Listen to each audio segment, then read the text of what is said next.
Let me check the man and make sure.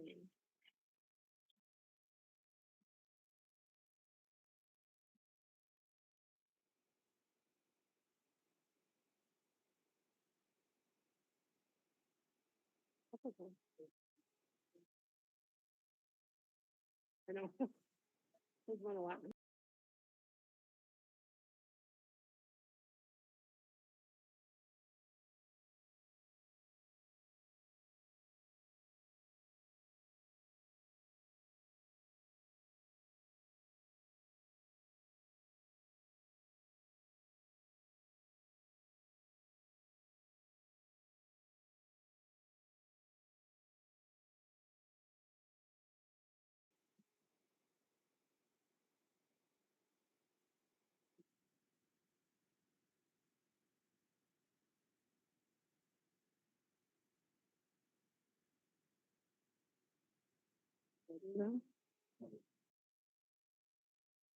Ladies and gentlemen, welcome to tonight's special session of the Canyons Board of Education. Today is February 13th, 2024. We are meeting at the district office located at 9361 South, 300 East in Sandy, Utah. I will note for the record that Canyons Board member Amanda Oakes is participating via electronic means. Also, the meeting is being streamed on the district's YouTube channel and can be accessed through the district's website. We've not scheduled time for patron comment tonight, but we invite any patron who wishes to address the board about our agenda item to send an email to communications@canyonsdistrict.org or come speak at the next board meeting, which is February 20th. We have one agenda item tonight, which is titled Statement Regarding the February 9th, 2024 Resolution Approved by the Granite Board of Education. The Granite Board of Education's resolution calls for Utah school districts to join them in calling for the resignation of Utah State Board of Education member Natalie Klein. This came after Ms. Klein targeted a Granite School District student in a social media post. Board members, is there a motion to approve tonight's agenda?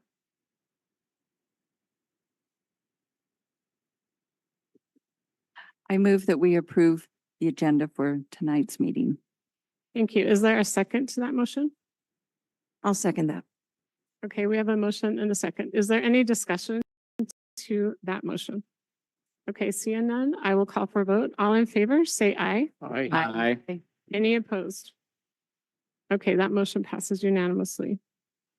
While we have been elected to represent Canyon District families, tonight we feel obligated to send the message to our students, parents, teachers, support staff, and patrons of our district that we do not condone actions that could be harmful to a child. Throughout the years, we have said that Canyons District will respond to verified behavior or language that is discriminatory. We also have said we do not condone harassment or bullying. In addition, our own policy states that Canyons District is committed to providing a working and educational environment free from unlawful discrimination or harassment. Tonight, we stand shoulder to shoulder with our colleagues on the Granite Board of Education and respond to their request to join them in asking for the resignation of Utah State Board of Education member Natalie Klein. As a result, we consider the following statement. So I'm going to read our Canyons Board resolution right now, which will be considered for a motion. Whereas Utah State School Board member Natalie Klein targeted a Utah student in a harmful social media post, which attracted and resulted in demeaning and deplorable comments from her followers. And whereas we agree with Utah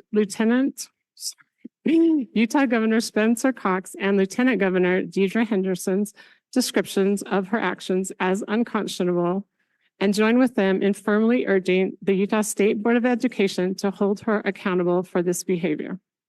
And whereas Midvale City, a Canyon city that is represented by Klein on the state board, has publicly asked for Klein's resignation and said her unacceptable actions have led to undue stress and potential harm to the student, and cast a long shadow over the integrity of the Utah State Board of Education. And whereas we support a proposed House resolution filed by Utah Representative Robert Spendlove, Republican from Sandy, titled House Resolution to Address State Board School Board Member Natalie Klein. And whereas every child has the right to safe and welcoming educational environment, and State Board Member Klein's pattern of unkind and objectionable conduct has repeatedly violated her office's sacred obligation to protect Utah children from harm. And whereas we believe elected officials, especially those in positions of power over Utah schools, bear the responsibility to represent and protect children from all forms of discrimination, harassment, and bullying. Therefore, we resolve to join with the Granite Board of Education in calling for Board Member Natalie Klein's immediate resignation from the Utah State Board of Education. Okay, board members, I will now call for a motion on this proposed statement. I would like to make a motion that we accept the resolution as read, calling for the resignation of Natalie Klein. Okay, thank you. So we have a motion, and do we have a second to that? I'll motion? second. Okay, we have a motion and second. Now, is there any discussion to that motion? Okay, Mr. Edel? As elected officials, we are vested with a profound trust, a trust egregiously breached by State School Board member Natalie Klein through her actions. Her deliberate targeting of the student, exploiting her public platform for cyberbullying, is an act of profound malice that has no place in our rules or our community. This behavior has not only exposed a student to undue harassment, but has fundamentally betrayed the essence of our duty to protect and uplift the students we serve. My anger, deep and resolute, mirrors the severity of this breach. Klein's actions are a direct affront to the values we pledge to uphold as guardians of our students' safety and dignity. Such conduct erodes the foundational trust upon which our educational system rests, challenging the integrity of our commitment as public servants. The necessity for action is clear and urgent. Our resolution to call for Natalie Klein's resignation is not just a procedural step, it's a moral imperative, a stand against the violation of our core values and responsibilities. This resolution is our collective declaration that bullying in any form by anyone is intolerable and unacceptable. I call upon each of us to stand and to affirm our commitment to the highest standards of ethical conduct and to safeguard our students from harm. Let our vote today be a resounding declaration of our unwavering dedication to creating a safe, supportive, and respectful educational environment. Let us send an unequivocal message. We will act decisively against those who betray their duty and harm our students. Natalie Klein's conduct demands our immediate condemnation and her swift resignation. It is time we stand firm for what is right, for the integrity of our roles, and most importantly, for the well-being of our students. Okay, thank you. Mrs. Oakes, would you like to share a statement? Yes, can you hear me okay? Yes, Can we you can. hear me? Yes. Okay. I apologize I couldn't be there in the boardroom this evening, but I do want to take a moment to share my thoughts. I believe serving as a public official in our community is a solemn responsibility of trust. Serving as a school board member, be it local school board or state school board, is especially unique because you are engaged in a matter that directly relates to the safety of children and preparation for their future. I also recognize that freedom of speech is a critical part of our pluralistic society and is necessary in order for freedom to fully thrive. And yet, over the years, our communities have recognized that this has its limits when it comes to protection of minors.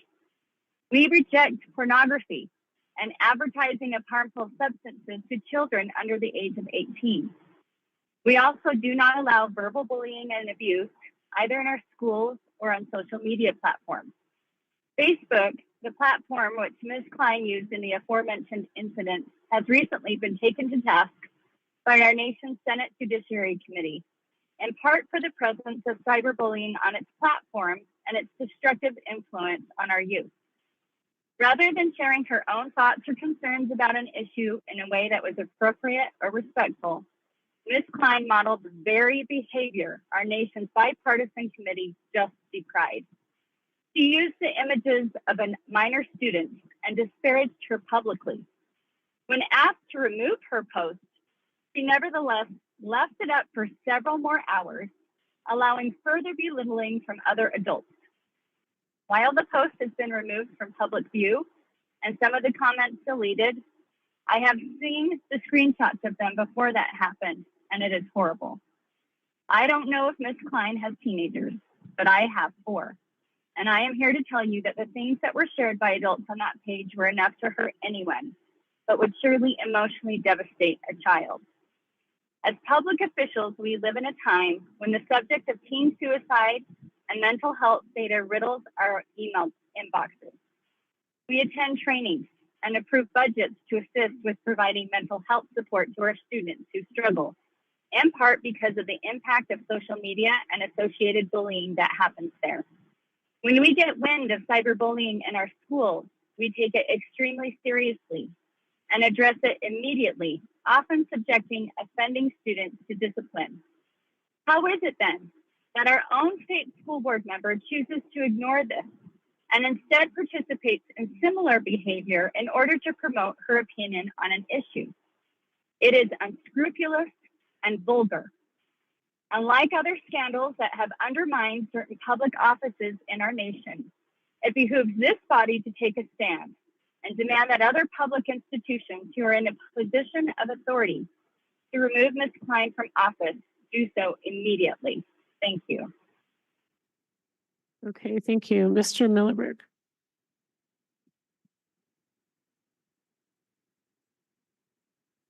I go back to the early days of the Canyon School District. The year is 2009. I won't say there were school board meetings because the Board of Education had not yet formally been instated. It was prior to the division. I sat in board meetings with some great mentors that came with the division of the Canyon School District, of the old Jordan District, creating Canyon School District. 2 of our former board presidents, Tracy Cadell, Cheryl Taylor, drilled into me the concept, when in doubt, remember, it's about the kids. I don't believe Natalie Klein ever sat in such a meeting. She missed that part of the training. I commend Robert Spendlove, Representative Spendlove, for getting things started in the House of Representatives, working towards impeachment. I hope that doesn't happen. I hope I hope that State Board Member Klein resigns before that happens. Her actions are so reprehensible, I can't even begin to describe it. So I am fully in support of the resolution as you read it. Okay, thank you. Mrs. Nybar.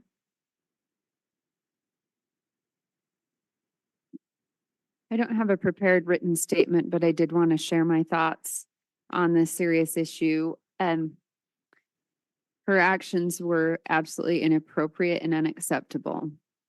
And I am very cautious when we're forming this special meeting and creating a statement, because this is quite unprecedented. However, I do believe that it not only concerns us because we are elected public officials who our greatest charge, has been said, is to protect our children and take care of them, but also because the city in which one of the cities she represents is also our city on this school district. So that is within our jurisdiction. And I really appreciate the time and effort that has been, and thought that has taken place as there's been some collaboration preparing our statement.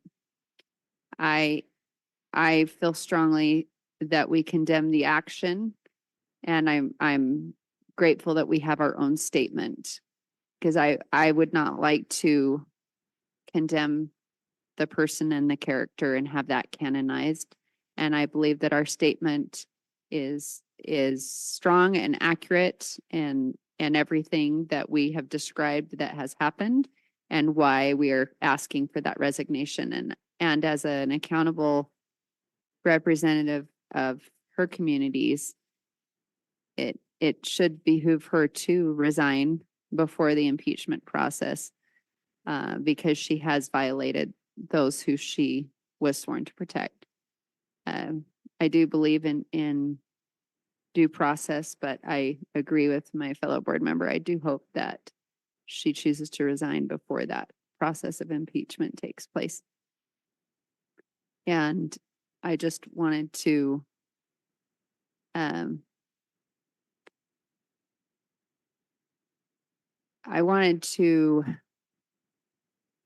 help us all remember that it does take a lot of thought as we go through this process, because we do not want to be in any position of being accused of political grandstanding or, political bullying, but that's not the matter at hand here with this. What she did was unacceptable, and the amount of harm that has come to this student is totally incorrigible, as has been said. And so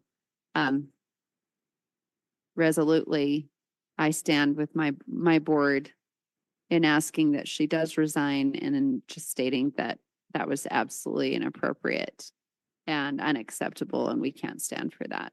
That's all I have to say. Thanks. Okay, thank you. Mrs. Pedersen. I don't have a planned speech as well, but I just wanted to echo the concerns and facts that our board has presented.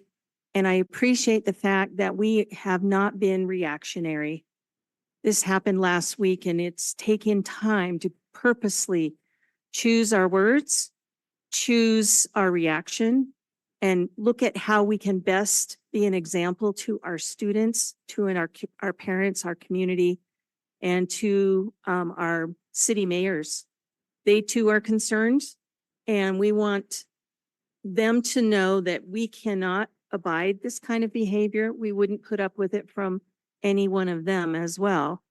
But I appreciate the fact that this has been a process and not a reaction, that we are not trying to get any political gain, as Mrs.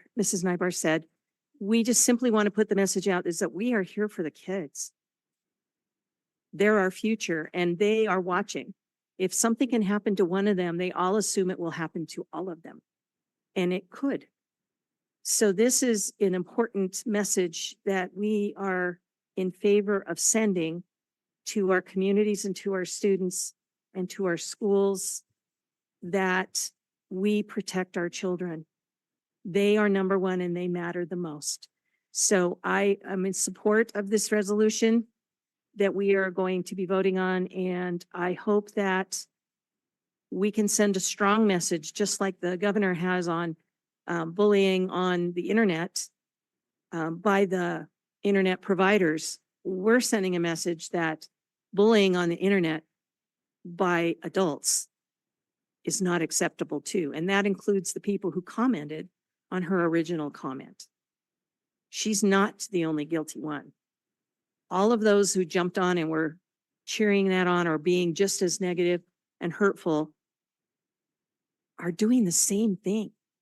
And so this is our way of saying that we want to protect all our children, and that we as grownups need to be better examples. This is democracy. This is how it works. And the process is right. Thank you. Okay, thank you. Mrs. Teeny. Thank you. I also do not have prepared remarks, but this has been a tough week. And I think many people have done some soul searching. And I don't want to kind of restate what my fellow board members have stated about this situation, but I know that what Mr. Millerberg reminded us, it's about the kids, and we cannot forget that. And we cannot think, oh, well, nobody's going to notice or it doesn't matter, because it does matter what we do, what we say, especially those of us in positions where we're given a specific stewardship. And so my hope is, and I also support this resolution wholeheartedly, but my hope is that all of us will be better and that we will look for ways to build up and not tear down, look for ways to include and not judge, and look for ways to make our future a better place for our students that we do have charge over. And I'm grateful that our board has taken the time to make this statement. And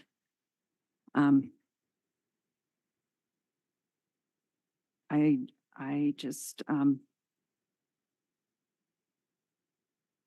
I appreciate our community and know that they feel just as strongly as I do about protecting students, and this very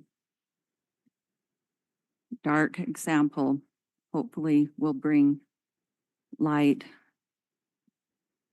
to many who maybe have not been quite so engaged in promoting and helping young people, that we can all come together as a community to do so. Thank you. Okay, thank you. I really appreciate the comments of my fellow board members, and I agree with much of what they have said. At this time, we have a motion and a second, so I will now call for a vote. So all in favor of passing the resolution that has been read earlier tonight?